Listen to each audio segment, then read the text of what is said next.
الله أكبر.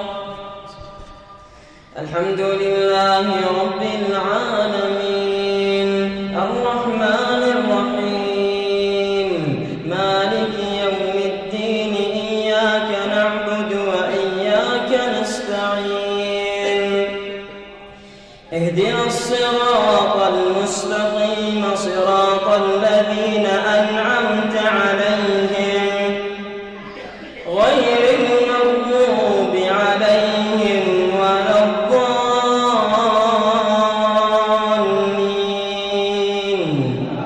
آمين.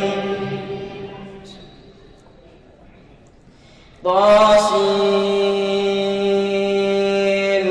ميم تلك آيات الكتاب المبين نتلو عليك من نبأ موسى وفرعون بالحق لقوم يؤمنون. إن فرعون علا في الأرض وجعل أهلها شيعا يستضعف طائفة منهم يذبح أبناءهم ويستحيي نساءهم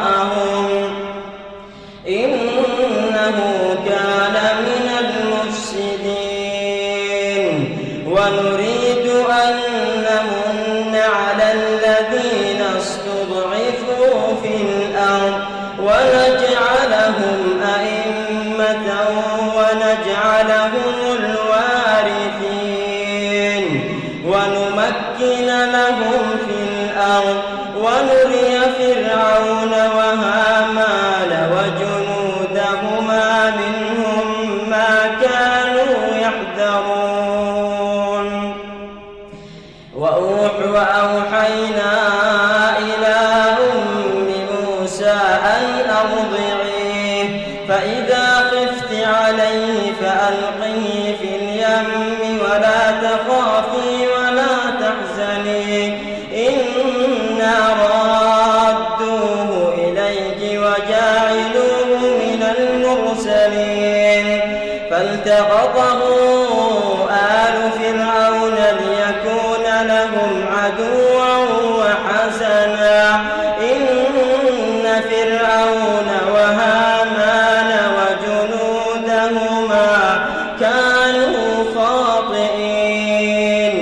وقالت امرأة فرعون قرة عين لي ولك لا تقتلوه عسى أن ينفعنا أو نتخذه ولدا وهم لا يشعرون. وأصبح فؤاد أم موسى فارغا إن كادت لتبدي به لولا أن ربطنا على قلبها لتكون من المؤمنين. وقالت لأخته قصيه فبصرت به عن جنب وهم لا يشعرون. وحرمنا عليه المراضع من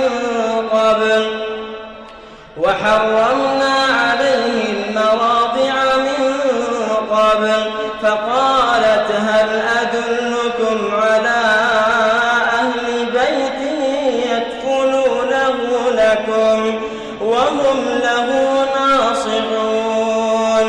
فرددناه إلى أمه كي